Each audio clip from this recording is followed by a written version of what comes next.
Hello बच्चों। तो आशा करता हूँ आपने लास्ट वाले वीडियोस जो कि गाउस के नियम के अनुप्रयोग पर थे वो देख लिए होंगे।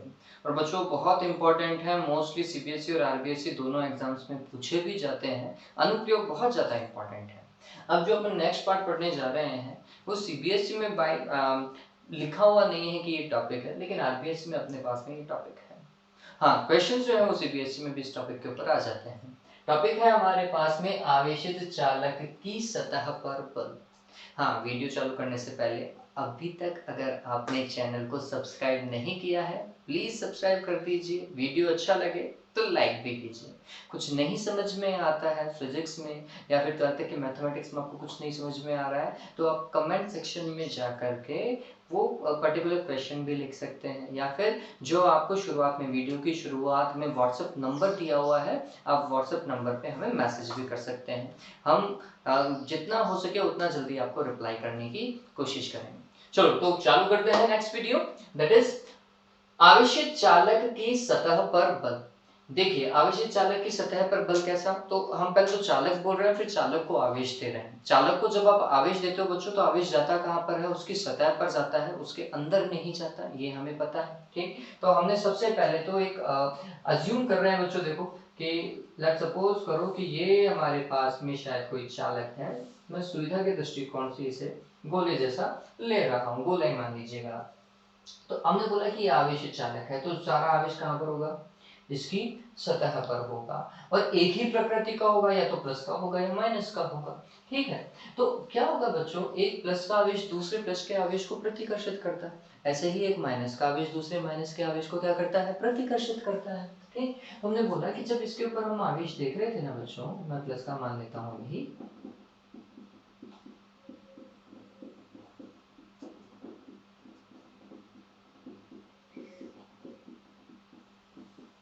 तो समझो समान रूप से वितरित होगा। समझो कि अगर हम इसका एक छोटा सा भाग काट लें, ये एक भाग काट लिया, इस भाग को मैंने नाम दे दिया ए बी। ठीक है, अगर पूरे के पास में क्यू आवेश है तो क्यू आवेश में से ये छोटा सा भाग अगर ds होगा क्षेत्रफल का, तो इस ds अल्पांश के पास में कितना आवेश होगा, d क्यूब, छोटा सा भाग होगा, है ना। तो अब ये थोड़ा सा समझें बच्चों कि ये जो प्लस का आवेश है ये वाला, ये इस वाले प्लस के आवेश को क्या करेगा, प्रतिकर्षित करेगा। प्रतिकर्षित करेगा तो कहाँ की ओर फेंकेगा, बाहर की ओर। ठीक है, ऐसा बल लगेगा इसके ऊपर, यूं बाहर की ओर इसके ऊपर क्या लगेगा, बल लगेगा। प्लस का आवेश ऐसा प्रतिकर्षित करेगा, इधर फेंकेगा, फिर ये वाला प्लस का आवेश इधर प्रतिकर्षित करेगा, इधर फेंकेगा, और दोनों बलों का परिणामी अगर आप देखते तो वो कहाँ की ओर जाता है, ऐसा जाता है बाहर की ओर, सतह के लंबवत बाहर की ओर जाता। ठीक है, तो हमने इस चीज को समझा कि अगर हम चालक के छोटे से अल्पांश की बात करते हैं, वो अल्पांश हम कहीं पर भी मान सकते थे, हम वो अल्पांश यहाँ पर भी मान सकते थे, यहाँ पर भी मान सकते थे, यहाँ पर भी मान सकते थे। ठीक है, तो हमने बोला कि यहाँ पर हमने एक अल्पांश लिया ए बी, इस ए बी अल्पांश पर ये जो बचा हुआ आवेश है ना इस चालक सतह का, ठीक, वो क्या करता है, इस पॉइंट को सी नाम दे दिया। तो हमने बोला कि ए सी बी भाग पर उपस्थित आवेश ए बी अल्पांश पर उपस्थित आवेश को क्या करता है, प्रतिकर्षित करता है। और इस प्रतिकर्षण की जो दिशा है, प्रतिकर्षण बल की जो दिशा है वह सतह के लंबवत कहाँ की ओर है, बाहर की ओर है। क्योंकि इसके ऊपर कार्यरत बल की दिशा बाहर की ओर है बच्चों, तो इस सतह पर जो वैद्युत दाब लगने वाला है, आवेशों के कारण लगने वाला वैद्युत दाब जो है वो भी कहाँ पर लगेगा, सतह के लंबवत बाहर की ओर लगेगा। तो आपको ये पता होना चाहिए कि दिशा क्या है, तो मैं यहां पर लिख देता हूं बल तथा वैद्युत दाब की दिशा। ये दिशा कैसे मिलेगी हमें, ये सतह के क्या है, लंबवत है तथा कहाँ की ओर है, बाहर की ओर है। ठीक है, इस दिशा को ध्यान में रखिएगा। तो ये दिशा उतार ली, आपको उतारना है क्योंकि मैं आगे फिर कुछ काम करूंगा वहां पे, तो उतार लीजिएगा उस चीज को कि वो दिशा ऐसी आ रही है। ठीक है, चलो मैं अब उस चीज को मिटा रहा हूँ।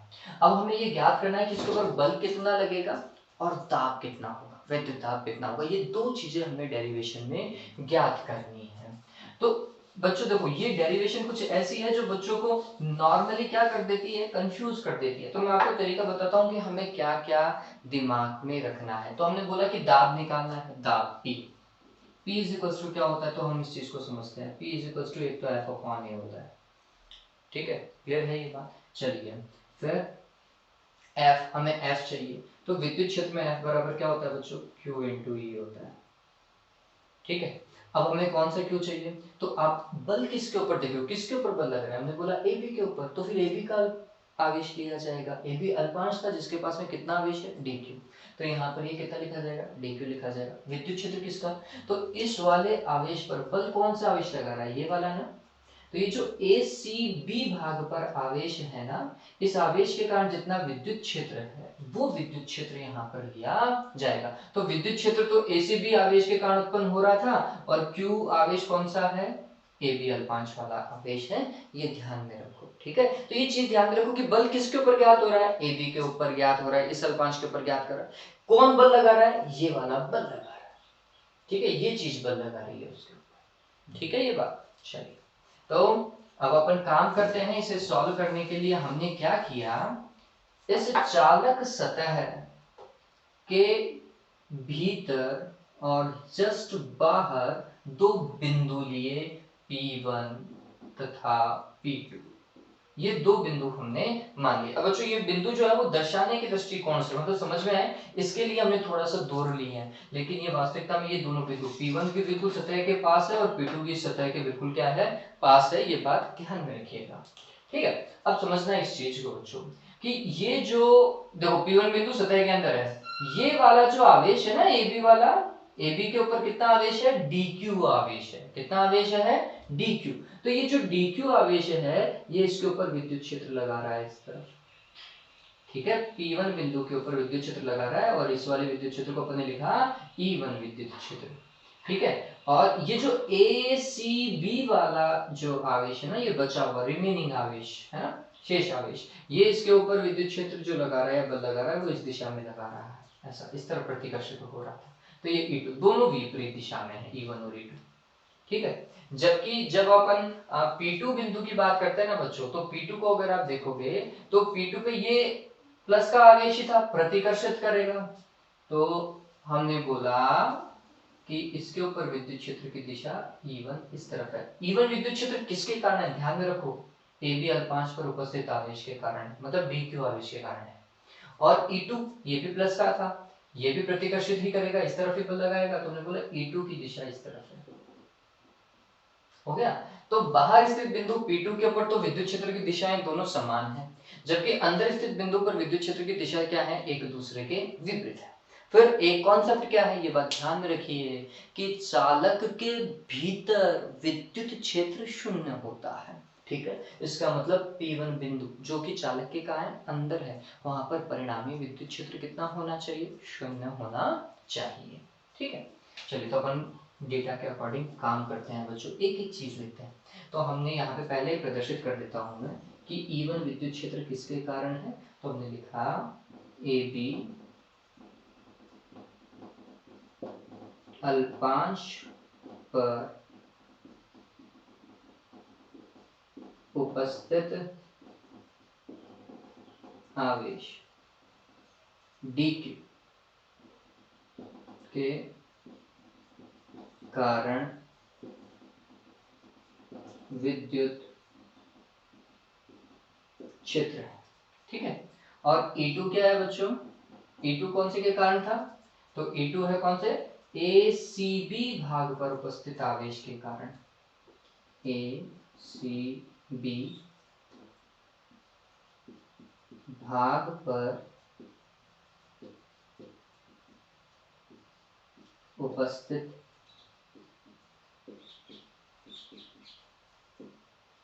आवेश के कारण विद्युत क्षेत्र, ठीक है, ये हमने लिख दिया। फिर काम करते हैं P1 और P2 बिंदु के लिए। तो मैं सबसे पहले P1 बिंदु से इस चीज को शुरुआत कर रहा हूं। तो हमने बोला चालक के भीतर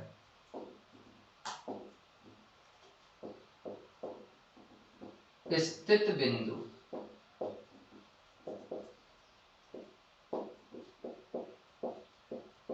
P1 पर परिणामी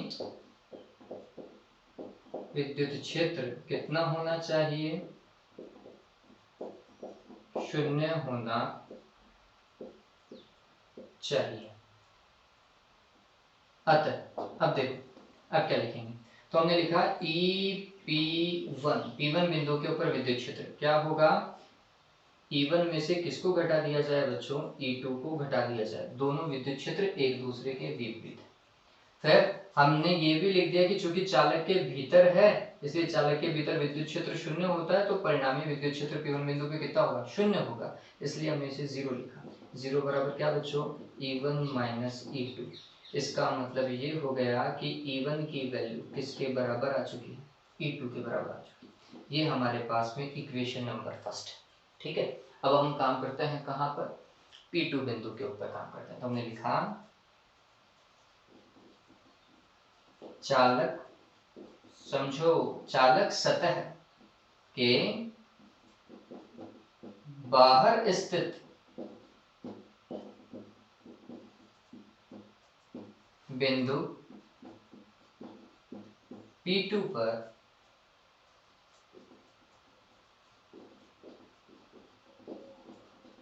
विद्युत क्षेत्र, P2 बिंदु पे विद्युत क्षेत्र कितना होगा? तो हमने लिखा EP2 बराबर कितना बच्चों? दोनों E1 और E2 एक ही दिशा में कार्य कर रहे हैं बच्चों। एक ही दिशा में कार्य करने के कारण ये दोनों क्या हो जाने चाहिए? जुड़ जाने चाहिए। E1 प्लस क्या होगा? E2 होगा। और आप गौर कीजिए E1 और E2 दोनों बराबर है। ठीक है, तो मैं E1 की जगह E2 ही लिखूंगा और E2 ही लिखना है। बताओ क्यों E2 लिखेंगे? क्योंकि हमें ACB आवेश के कारण विद्युत क्षेत्र ज्ञात करना है। ये वाला ही विद्युत क्षेत्र इसके ऊपर बल लगा रहा है। ठीक है, तो हमें E1 नहीं ज्ञात करना है, हमें कौन सा ज्ञात करना है? E2 ज्ञात करना है। तो मैंने E1 की जगह भी क्या लिख लिया? E2 लिख लिया। कहां से? समीकरण नंबर 1 को रेस्पेक्ट मान करके। और किसी भी चालक के कारण उसके जस्ट बाहर स्थित बिंदु पर विद्युत क्षेत्र कितना होता है? ये हमने पढ़ा है, sigma divided by epsilon not. पढ़ा है नहीं पढ़ा है? ठीक है, तो चालक के कारण विद्युत क्षेत्र होता है sigma divided by epsilon not. वो लिखा। E1 की जगह E2 लिखा और यहाँ पर वापस से E2 लिख देता हूँ। कितना हो जाएगा बच्चों? 2E2। ठीक है, अब E2 बराबर क्या आएगा? विद्युत क्षेत्र E2 बराबर कितना हो चुका है? Sigma divided by 2 epsilon not. ठीक है, ये हमारे पास में समीकरण नंबर 2। अब गौर करो क्या हुआ, हमने E2 निकाल लिया और अब हमें इसके ऊपर लगने वाला बल ज्ञात करना है कि AB अल्पांश पर कितना बल लगेगा। इतना ही ज्ञात करना है, वो आसानी से ज्ञात कर लेंगे। फिर संपूर्ण के ऊपर बल ज्ञात करना है तो उसका समाकलन कर देंगे। ठीक है, तो हमने क्या करना है? सबसे पहले AB अल्पांश पर लगने वाला विद्युत बल ज्ञात करना है। तो हमने लिखा अतः AB अल्पांश, समझिए थियरी जो है वो बहुत कम लिख रहा हूं, लेकिन इतना तो आप कम से कम एग्जाम में लिख करके। अतः AB अल्पांश पर उपस्थित आवेश, कितना आवेश उपस्थित है? DQ आवेश उपस्थित है। DQ आवेश पर लगने वाला बल कितना होगा? वो बल बच्चों, तो हमने लिखा अल्पांश था तो अल्पांश पर लगने वाला बल छोटा सा ही भाग होगा कुल बल का, तो हमने लिखा DF बराबर क्या होगा? तो उसके ऊपर आवेश कितना है? DQ। आवेश को किससे गुणा करेंगे? विद्युत क्षेत्र जो उसके ऊपर बल लगा रहा था E2 से इसे क्या कर देंगे? गुणा कर देंगे। ठीक है, तो ये आ गया DQ इंटू E2 आ गया। ठीक है, E2 का मान हमें पता है क्या? Sigma divided by epsilon not है।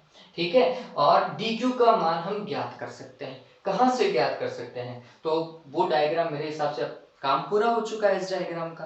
ठीक है, तो डायग्राम को हटा दूं या फिर इस वाले भाग को हटाता हूं? तो ये नोट कर लीजिएगा एक बार के लिए वीडियो को पॉज करके, और उसके बाद में अपन काम करते हैं। ठीक है, अब समझिए। तो मैं इस चीज को हटा देता, इसको हटाते हैं।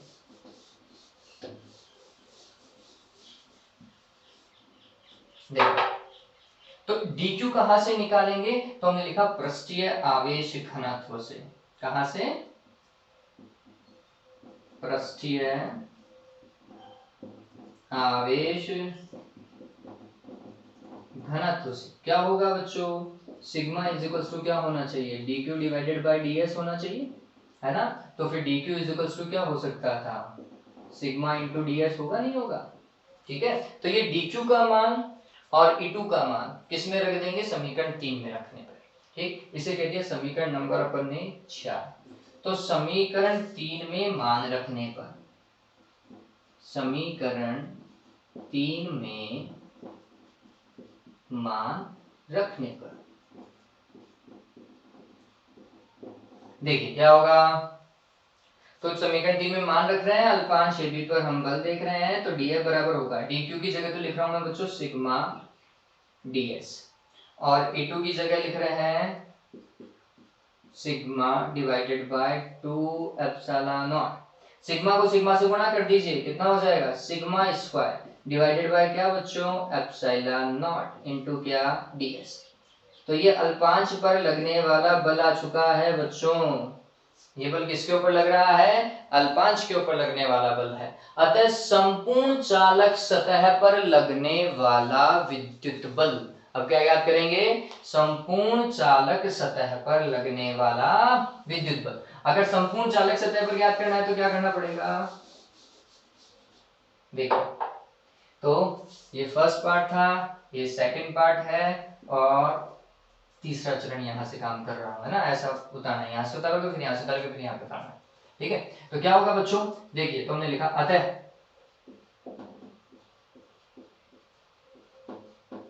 संपूर्ण चालक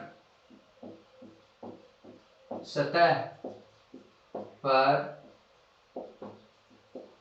कार्यरत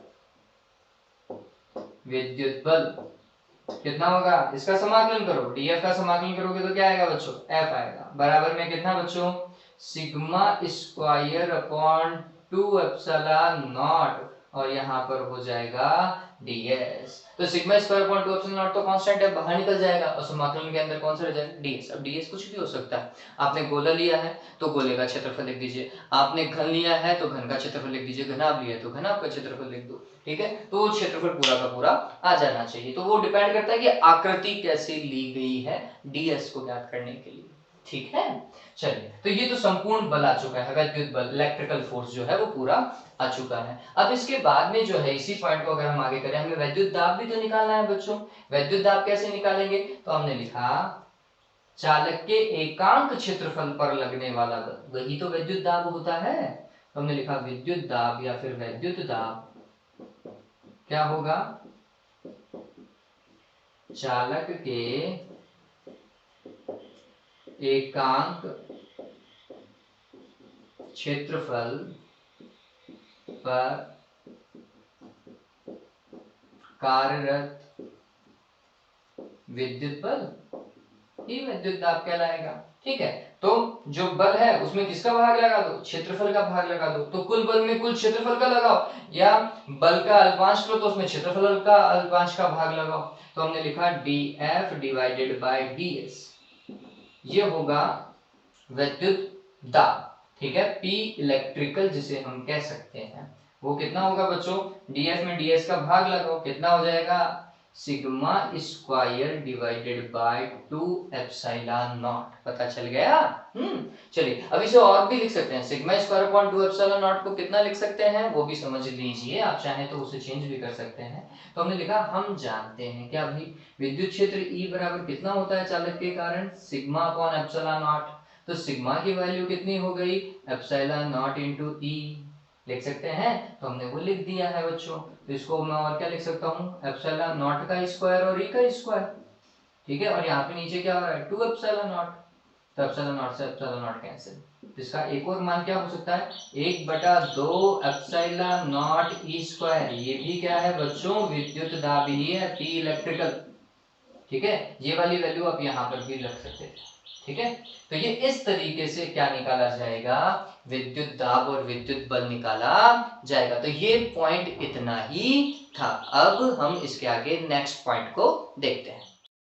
तो विद्युत क्षेत्र के एकांक आयतन में ऊर्जा, ठीक है। अब ये टॉपिक जो है बच्चों, ये दोनों ही टॉपिक बहुत कंफ्यूजन वाले टॉपिक हैं बच्चों, मोस्टली बच्चों को इनमें दिक्कत रहती है, लेकिन स्टेप बाय स्टेप समझोगे ना तो आपको पता चल जाएगा करना क्या है। जैसे वहां दाब और बल निकालना था, तो दाब निकालने के लिए सबसे पहले बल निकालो, बल विद्युत क्षेत्र में निकालने के लिए QE का कॉन्सेप्ट यूज करो, तो फिर पहले सबसे पहले विद्युत क्षेत्र निकालेंगे, है ना। चलिए, तो अब नेक्स्ट है हमारे पास में विद्युत क्षेत्र में एकांक आयतन में ऊर्जा। ऊर्जा क्या होती है, तो हम बोलते हैं कुछ किया गया कार्य ही क्या होती है, ऊर्जा होती है बच्चों। अब ये थोड़ा समझिएगा बच्चों कि लेट सपोज करो कोई चालक सतह है, इस चालक सतह के पास में पहले से अगर Q आवेश उपस्थित है ना, पहले कोई आवेश उपस्थित है, या फिर पहले से ये निरावेशित है, आपने इसे कुछ आवेश दिया, ठीक, तो प्रारंभ इसने आवेश जो है वो आसानी से ग्रहण कर लिया, लेकिन फिर वापस उसी प्रकृति का आप आवेश दोगे तो ये वाला आवेश इस नए वाले आवेश को क्या करेगा, प्रतिकर्षित करेगा, ठीक है। तो आपको इस आवेश को इस चालक सतह पर लाने पर और कार्य करना पड़ेगा, ठीक है। तो हम कह सकते हैं कि चालक सतह को आवेशित करने के लिए क्या करना पड़ता है बच्चों, कार्य करना पड़ता है, और वही किया गया कार्य क्या है, उसके आयतन में ऊर्जा के रूप में संचित हो जाता है। तो हम वही देख रहे हैं कि कितना कार्य करना पड़ा, उसके विरुद्ध हमें कितना कार्य करना पड़ेगा, और फिर कार्य निकाले, वो जो कार्य निकाला है उसी को ही कुल ऊर्जा बोल देंगे। एकांक आयतन में ऊर्जा निकालनी है, इसलिए कुल ऊर्जा में एकांक आयतन का भाग लगा देंगे, ठीक है। तो सिंपलिसिटी के लिए हम स्पेयर ले रहे हैं, इस बार क्या ले रहे हैं बच्चों, स्पेयर लिया हमने, गोला ले लिया, चालक गोला लिया। तो हम मान करके चल रहे हैं कि हमारे पास में बच्चों एक कैपिटल R त्रिज्या का चालक गोला है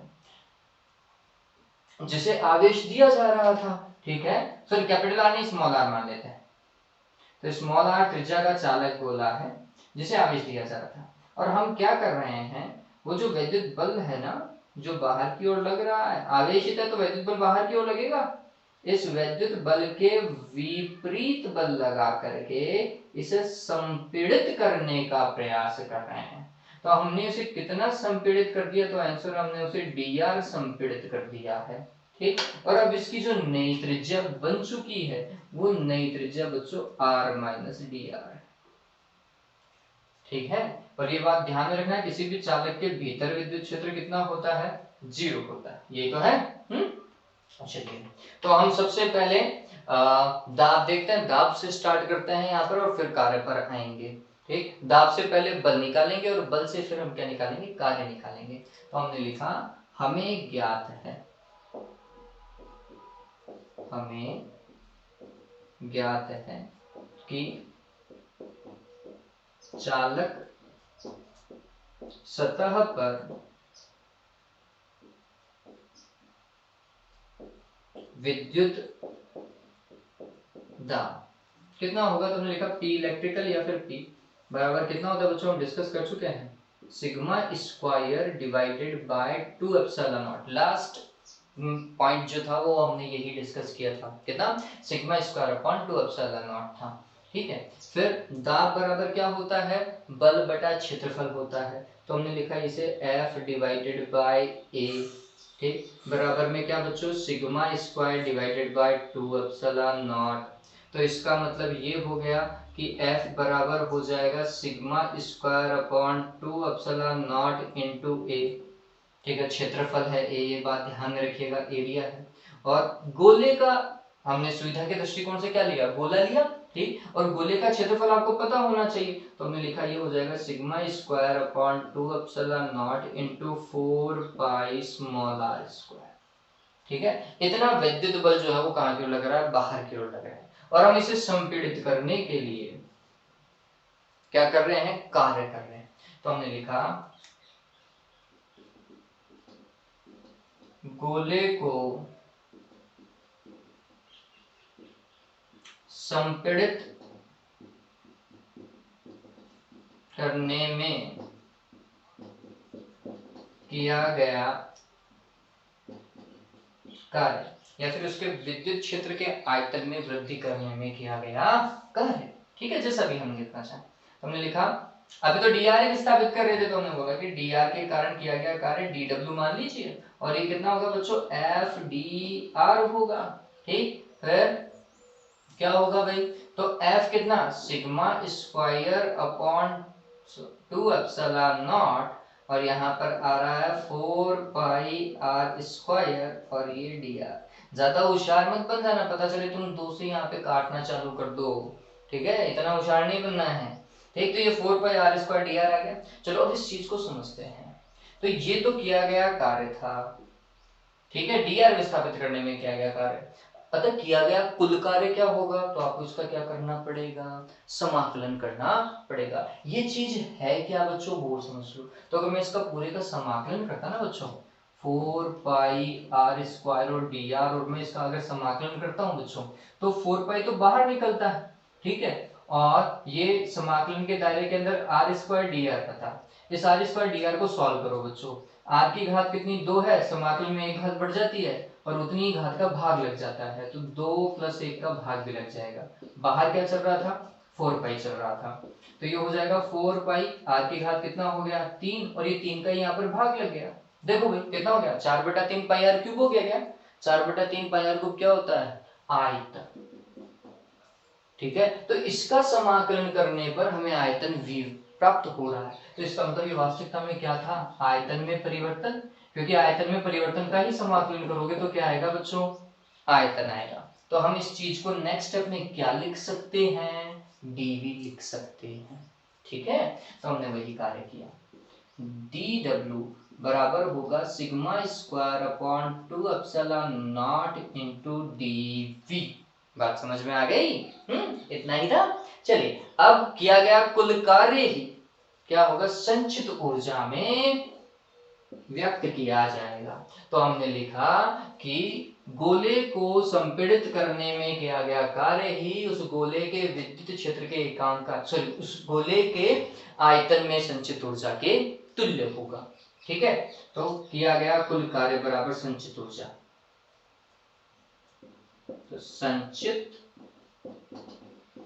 ऊर्जा बराबर होगा किया गया कुल कार्य। और कुल कार्य कैसे निकालोगे बच्चों, समाकलन कर दो इसका। तो हमने लिखा u बराबर क्या हो जाएगा, समाकलन ऑफ dw बराबर समाकलन of sigma square upon 2 epsilon not, और यहाँ पर क्या आ जाएगा, dv आ जाएगा। आप sigma square upon 2 epsilon not की जगह क्या लिख सकते हो, 1/2 एप्सिलॉन नॉट ई स्क्वायर भी लिखा जा सकता है। लास्ट वाले वीडियो में हमने डिस्कस किया है ये चीज, ठीक। तो ये तो कुल ऊर्जा है, ठीक है। अब एकांक आयतन में संचित ऊर्जा निकालनी होगी तो क्या करोगे, आयतन का भाग लगा दो, और क्या है, ये dw du है, ठीक है। तो हमने लिखा अतः एकांक आयतन में संचित ऊर्जा, एकांक आयतन में संचित ऊर्जा कितनी होगी, एकांक आयतन में संचित ऊर्जा, तो हमने लिख लेना है du में किसका भाग लगाएंगे, dv का भाग लगा देंगे, ठीक। कितना रह जाएगा, sigma square upon 2 epsilon not, जिसे और क्या लिख सकते हैं, 1/2 एप्सिलॉन नॉट ई स्क्वायर, ठीक है। हो गया काम, इतना ही था, और तो क्या था। चलिए तो 2 हमने पॉइंट डिस्कस किए, एक के अंदर हमने वैद्युत दाब और वैद्युत बल निकाला, दूसरे में हमने संचित ऊर्जा निकाली है बच्चों। दोनों ही थोड़े से कॉम्प्लेक्स हैं, लेकिन अगर आप वीडियो को तरीके से देखेंगे आपको समझ में आ जाएगा। वीडियो को बच्चों अगर आपको अच्छा लगा तो लाइक करो, इसे शेयर करो और सब्सक्राइब करो। Have a good day, take care.